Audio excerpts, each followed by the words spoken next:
Welcome dear students, आप सभी का स्वागत है हमारे यूट्यूब चैनल पे। तो दोस्तों, यह वीडियो क्लास 10th स्टूडेंट्स के लिए बहुत ही ज़्यादा इंपॉर्टेंट होने वाला है। जिनका पेपर है सामाजिक विज्ञान का, उनके लिए वीडियो बहुत ही ज़्यादा इंपॉर्टेंट होने वाला है। वेरी इंपॉर्टेंट वीडियो होने वाला है। वीडियो को कंप्लीट वॉच आपको करना है। अगर आपने वीडियो को कंप्लीट वॉच कर लिया तो आप 75/75 के बिल्कुल हकदार हो। ठीक है, चैनल पर देखिए ऑलरेडी 2 वीडियो अपलोडेड है, प्लस एक वीडियो मैंने मैप को आपको समझाया है। तो अगर आपने उन वीडियोस को जाके नहीं देखा है तो उन वीडियोस को जाके ज़रूर देखें। उनका जो लिंक है वो मैं कमेंट बॉक्स में पिन कर दूंगा, ताकि आप उनको जल्दी से देख लीजिए। ठीक है, चलिए, बहुत ही ज़्यादा इंपॉर्टेंट है सारे के सारे जो मैं बता रहा हूँ। अगर आपने सारे वीडियोस कर लिए तो 75/75 आप ठोंक के आओगे, इसकी मैं आपको गारंटी देता हूँ। ठीक है, चलिए, तो इस वाले वीडियो को आपको कंप्लीट वॉच करना है। सेट ए हाई स्कूल एग्जामिनेशन मेन वाली, यानी कि सामाजिक विज्ञान की जो आपकी होने वाली है। ठीक है, 75 मार्क्स का पेपर है। 75/75 की तैयारी है। वीडियोस को कम्प्लीटली वॉच आपको करना है। चलिए शुरू करते हैं बिना किसी टाइम को बर्बाद किए। वीडियो में आगे बढ़ने से पहले अगर आपने वीडियो को लाइक नहीं किया तो वीडियो को लाइक कर दीजिए और चैनल को सब्सक्राइब कर लीजिए, ताकि आपको वीडियो की नोटिफिकेशन सबसे पहले मिल जाए। चलिए शुरू करते हैं बिना किसी टाइम को बर्बाद किए। बाईलिंगुअल में आपको बताऊँगा हिंदी प्लस इंग्लिश, ताकि किसी भी स्टूडेंट को कोई भी परेशानी ना आए। चलिए शुरू करते हैं। पहला जो क्वेश्चन है, देखिए पूछा गया है, सही विकल्प चयन करके लिखिए। ठीक है, चलिए, पहला जो क्वेश्चन है ये, इसको मैं थोड़ा सा ऐसे कर देता हूँ ताकि आप दिख जाए। चलिए, पहला जो क्वेश्चन है, निम्नलिखित में से कौन सा वक्तव्य बहुउद्देशीय नदी परियोजनाओं के पक्ष में दिया गया तर्क नहीं है। तो देखिए, दिया गया तर्क नहीं है पूछा है। ठीक है, चलिए, बहुउद्देशीय परियोजनाएं उन क्षेत्रों में जल लाती है जहाँ जल की कमी होती है। बिल्कुल, ये तो करेक्ट बात है। बहुउद्देशीय परियोजनाएं जल बहाव को नियंत्रित करके बाढ़ पर काबू करती है। अगेन, ये भी करेक्ट बात है आपकी। बहुउद्देशीय परियोजनाओं से वृहत स्तर पर विस्थापित होता है, आजीविका खत्म होती है। नहीं, ये बिल्कुल गलत बात है आपकी। ठीक है, तो यहाँ पे ये वाला तर्क नहीं है, बिल्कुल सही बात है। तो आपका करेक्ट आंसर कौन सा हो जाएगा? सी ऑप्शन आपका करेक्ट आंसर आ जाएगा। ठीक है, फोर्थ वाला भी रीड कर लेते हैं। बहुउद्देशीय परियोजनाएं हमारे उद्योग और घरों के लिए विद्युत पैदा करती है। करेक्ट, ठीक है, ये भी बिल्कुल सही है। तो निम्नलिखित में से कौन सा तर्क नहीं है? तो ये वाला तर्क नहीं है, इसलिए सी ऑप्शन आपका इस क्वेश्चन का करेक्ट आंसर आ जाएगा। ठीक है, चलिए, इंग्लिश मीडियम वाले भी रीड कर सकते हैं। Which one of the following statement is not an argument in favour of multipurpose river project. ठीक है, तो सी वाला ऑप्शन, यानी कि multipurpose project lead to large scale displacement and loss of livelihood, बिल्कुल गलत बात है। ठीक है, तो सी ऑप्शन आपका इस क्वेश्चन का करेक्ट आंसर आ जाएगा। चलिए नेक्स्ट क्वेश्चन की ओर बढ़ते हैं। इनमें से कौन सी फलीदार फसल है? विच one of the following is a leguminous crop. तो आपकी करेक्ट आंसर क्या आ जाएगा? फलीदार फसल आपकी है, इसमें दाल है, यानी कि पल्सेस। इस क्वेश्चन का करेक्ट आंसर आ जाएगा ए ऑप्शन। चलिए नेक्स्ट क्वेश्चन की ओर बढ़ते हैं। निम्नलिखित में से कौन सा उद्योग दूरभाष कंप्यूटर आदि निर्माण करते हैं? Which one of the following industries manufactures telephone and computers etc. तो देखिए, आपका क्वेश्चन का करेक्ट आंसर क्या आ जाएगा? इलेक्ट्रॉनिक। ठीक है, बी ऑप्शन इस क्वेश्चन का करेक्ट आंसर आपका आने वाला है। ठीक है, चलिए नेक्स्ट जो क्वेश्चन है, निम्न में से कौन सा राज्य हाजीरा विजयपुर जगदीशपुर पाइपलाइन से नहीं जुड़ा है? ऑलरेडी मैं बता चुका हूँ, इसका मैं पूरा इसको मैप पे भी शो कर चुका हूँ। देखिए, ये जो आपका एरिया है ये गुजरात वाला है, तो ये गुजरात में हजीरा है। हजीरा से ये एमपी में जाती है, एमपी से देन ये यूपी में जाती है। ठीक है, हजीरा गुजरात में है, विजयपुर आपका एमपी में है, जगदीशपुर आपका यूपी में है। ठीक है, तो मध्य प्रदेश में भी है, ये गुजरात में भी है, उत्तर प्रदेश में भी है, महाराष्ट्र का इससे कोई संबंध नहीं है।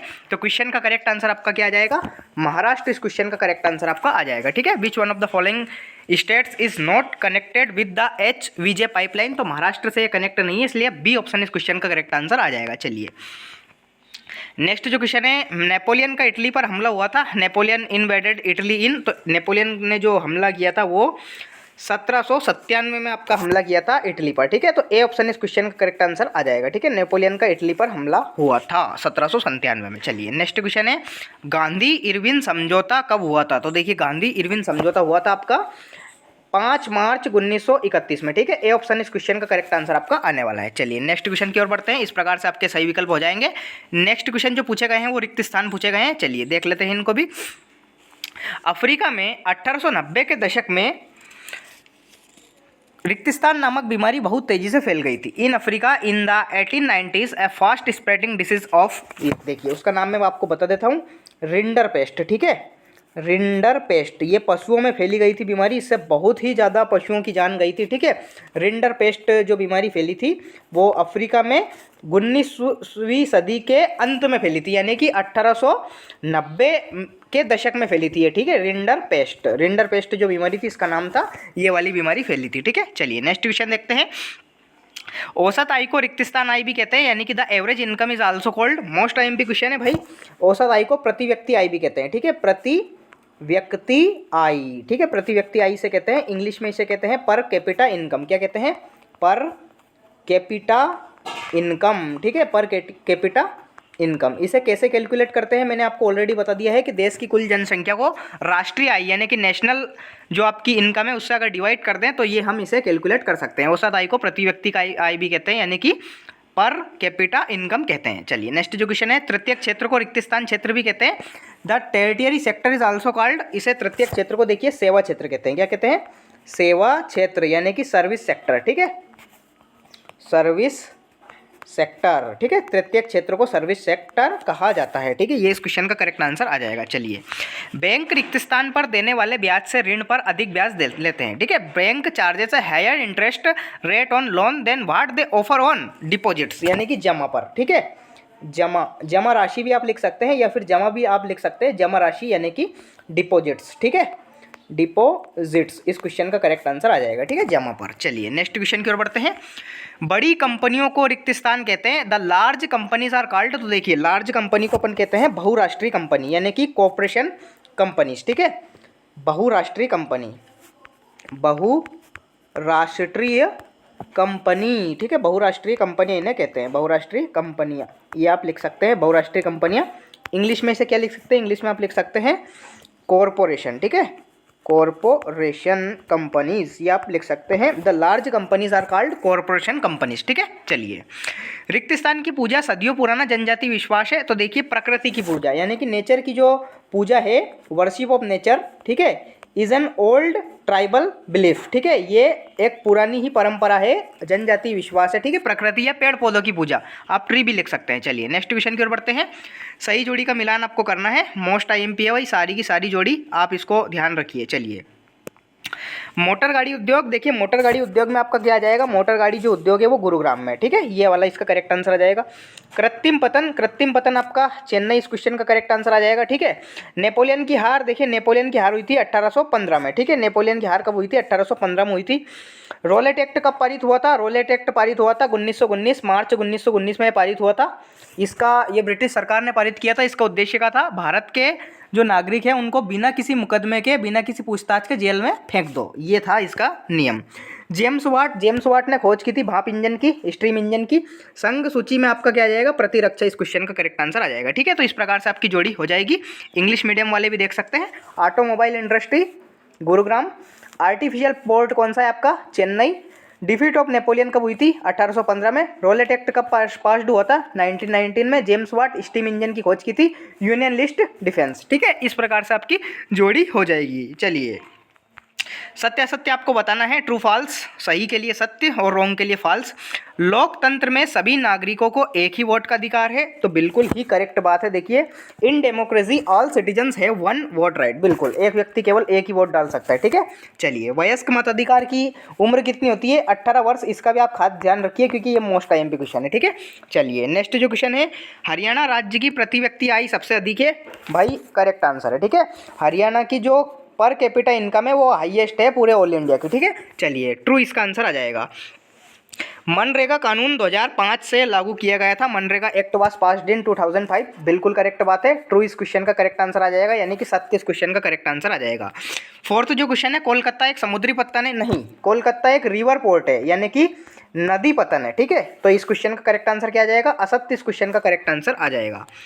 फिफ्थ जो क्वेश्चन है आपका पूछा गया है, जनवरी 1923 में असहयोग और खिलाफत आंदोलन शुरू हुआ। इन जनवरी 1923 नॉन कोऑपरेशन एंड खिलाफत मूवमेंट लॉन्च्ड, गलत बात, नहीं हुआ था। ठीक है, करेक्ट नहीं आएगा इसमें, गलत बात है। ठीक है, असत्य इस क्वेश्चन का करेक्ट आंसर आ जाएगा। 18वीं सदी तक महीने कपड़े के अंतर्राष्ट्रीय बाजार पर भारत का दबदबा था, बिल्कुल सही बात है।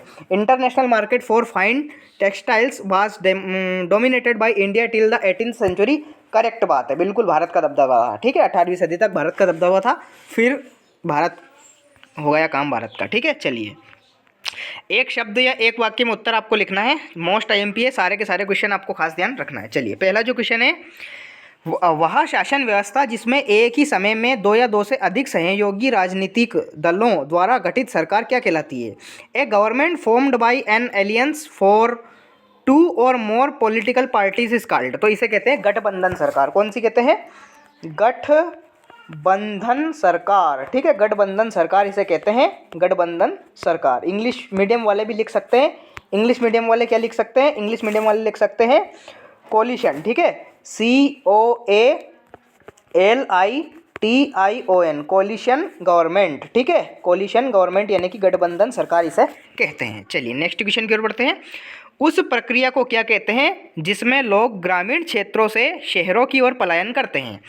What is the process called by which people migrate from rural areas to cities? तो देखिए इसे कहते हैं अर्बेनाइजेशन। ठीक है, URBANIZATION। ठीक है, अर्बेनाइजेशन यानी कि इसे कहते हैं अपन शहरीकरण। ठीक है, शहरीकरण इस क्वेश्चन का करेक्ट आंसर आ जाएगा। ठीक है, शहरीकरण मोस्ट आईएमपी है। चलिए नेक्स्ट जो क्वेश्चन है, सामाजिक विभाजनों का प्रमुख आधार क्या है? What is the main basis of social divisions? बहुत सारे प्रकार है, आप कोई से भी लिख सकते हैं, जैसे कि जाति हो सकता है, जाति यानी कि कास्ट। ठीक है, धर्म आप लिख सकते हैं, धर्म यानी कि रिलीजन। ठीक है, रिलीजियन। और क्या लिख सकते हैं आप? और लिख सकते हैं इसमें रंग लिख सकते हैं, क्षेत्र लिख सकते हैं, लैंग्वेज लिख सकते हैं, बहुत सारे कारण हैं। ठीक है, कोई से भी आप दो लिख सकते हैं। किन्हीं दो देशों के नाम बताइए जहां मजबूत लोकतंत्र है। Name any two countries where there is strong democracy. Bharat इसमें आ जाएगा। भारत के साथ साथ कनाडा आप लिख सकते हैं, डेनमार्क आप लिख सकते हैं, डेनमार्क, नॉर्वे आप लिख सकते हैं। ठीक है, बहुत सारे देश हैं जहाँ पे लोकतंत्र खतरनाक है। ठीक है, बहुत ही मजबूत है। आइसलैंड आप लिख सकते हैं, स्वीडन लिख सकते हैं, कनाडा, डेनमार्क, नॉर्वे, कोई से भी आप लिख सकते हैं दो। ठीक है, चलिए पूरे देश के लिए बनने वाली एक सामान्य सरकार को क्या कहते हैं? A government, general government form for the whole country is called. तो देखिए उसे क्या कहते हैं? उसे कहते हैं केंद्र सरकार यानी कि सेंट्रल गवर्नमेंट। ठीक है, सेंट्रल गवर्नमेंट यानी कि केंद्र सरकार। ठीक है, केंद्र सरकार इसे कहते हैं सेंट्रल गवर्नमेंट। ठीक है, पूरे देश के लिए बनने वाली सामान्य सरकार को। चलिए नागरिकों की गरिमा तथा स्वतंत्रता को बनाए रखने के लिए कौन सी शासन प्रणाली उत्तम है? Which system of government is best for maintaining the dignity and freedom of citizens? तो ये है लोकतांत्रिक शासन प्रणाली। ठीक है, कौन सी है? लोकतांत्रिक शासन प्रणाली। ठीक है, इसे इंग्लिश में अपन क्या बोल सकते हैं? लोकतांत्रिक शासन प्रणाली। इसे इंग्लिश में अपन बोल सकते हैं डेमोक्रेटिक सिस्टम ऑफ गवर्नमेंट। ठीक है, ये आप बोल सकते हैं। क्या बोल सकते हैं? डेमोक्रेटिक यानी कि लोकतांत्रिक, डेमोक्रेटिक सिस्टम ऑफ गवर्नमेंट। ठीक है, ये आप बोल सकते हैं। इस क्वेश्चन का करेक्ट आंसर आ जाएगा। ठीक है, तो इस प्रकार से आपके कंप्लीट ऑब्जेक्टिव्स हो जाएंगे। साथ ही साथ आप क्वेश्चंस आंसर्स भी देख सकते हैं, इनको आपको कंप्लीट करना है। ठीक है, जैव संसाधनों के नाम लिखिए। Write the names of biotic resources. सतत पोषणीय विकास क्या है? Sustainable development most IMP question है। जल और मिट्टी की दो विशेषताएं। मृदा अपरदन किसे कहते हैं? Characteristics of LVTL soil, soil erosion क्या है? झूमिंग कृषि आईएमपी है। वाणिज्यिक कृषि आईएमपी है। कॉमर्शियल एग्रीकल्चर ऑलरेडी मैं इस पर वीडियो बना चुका हूं, तो आप वीडियो को जाके जरूर देखें। इनका मैंने सॉल्यूशन भी वहां पे बताया है। ठीक है, वीडियो की जो लिंक है वो कमेंट बॉक्स में मैं पिन कर दूंगा, आप उनको जाके जरूर देखिए। वाणिज्यिक कृति मोस्ट आईएमपी है भाई। विनिर्माण उद्योग के महत्व, वायु प्रदूषण के दो दुष्प्रभाव लिखिए। ये आप बिल्कुल जनरल सेंस में लिख सकते हैं, आपको बीमारी, कैंसर वगैरह कुछ भी हो रहा है हमें। ठीक है, अस्थमा वगैरह। रेल परिवहन की अपेक्षा सड़क परिवहन क्यों इंपॉर्टेंट है? विश्व की सबसे लंबी राजमार्ग सुरंग का नाम लिखिए, लिख सकते हैं आप। ठीक है, भारत देश का कितने प्रतिशत व्यापार समुद्रों द्वारा होता है? वायु परिवहन का राष्ट्रीयकरण कब किया गया? रेशम मार्ग से किन किन वस्तुओं के व्यापार होता है? ठीक है, 500 साल पहले कौन कौन से खाद्य पदार्थ हमारे पूर्वजों के पास नहीं थे? एक वो क्वेश्चन आता है आईएमपी की, जो हमारे 500 साल पूर्व हमारे पूर्वजों को कौन से सब्जी का ज्ञान नहीं था, तो उसमें आप आलू लिख सकते हैं। ठीक है, ये वाले आप कर सकते हैं। लंदन को फिनिशिंग सेंटर के रूप में क्यों जाना जाता है? बहुत सारे उद्योगों में श्रमिकों की मांग मौसमी आधार पर बढ़ती घटती क्यों थी? आईएमपी क्वेश्चन है सारे, आप देख सकते हैं। गुटेनबर्ग वाला मुद्रण संस्कृति, 19वीं सदी की मशहूर लेखिकाओं के नाम। द्वितीय क्षेत्र, तृतीय क्षेत्र भाई मोस्ट आईएमपी है। प्राथमिक, द्वितीय, तृतीय क्षेत्र, इनकी परिभाषा प्लस उदाहरण याद कर लो, ये परीक्षा में छप चुका है ऑलरेडी। ठीक है, बहुराष्ट्रीय कंपनियां कहाँ स्थापित की जाती है? 2 बहुराष्ट्रीय कंपनियों के नाम लिखिए। मोस्ट आईएमपी क्वेश्चन से आप कर सकते हैं इन्हें। वन और वन्य जीव। ठीक है, right 3 features of federal system, संघीय व्यवस्था, भारत में वैश्वीकरण का प्रभाव, भारत रिजर्व के 3 कार्य लिखिए, खनिज किस प्रकार की शेल, भारत के पाए जाने वाली लोहे की 4 पेटियों के नाम लिख सकते हैं आप, भारत में आधुनिक राष्ट्रवाद के उदय के 4 कारण, सत्याग्रह आंदोलन।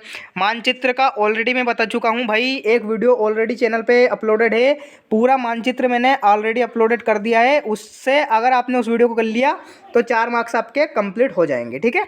नर्मदा नदी ऑलरेडी बताया भाई, अमरकंटक से निकल के गुजरात से जाती हुई कहाँ, अरब सागर में गिरती है, अमरकंटक से निकलती है, ठीक है। शिलोंग मैंने बता दिया है, मेघालय, जो मेघालय की राजधानी है शिलोंग। वेलाडीला छत्तीसगढ़ में है, विजयपुर जगदीशपुर पाइपलाइन मैंने ऑलरेडी बताया है, ठीक है।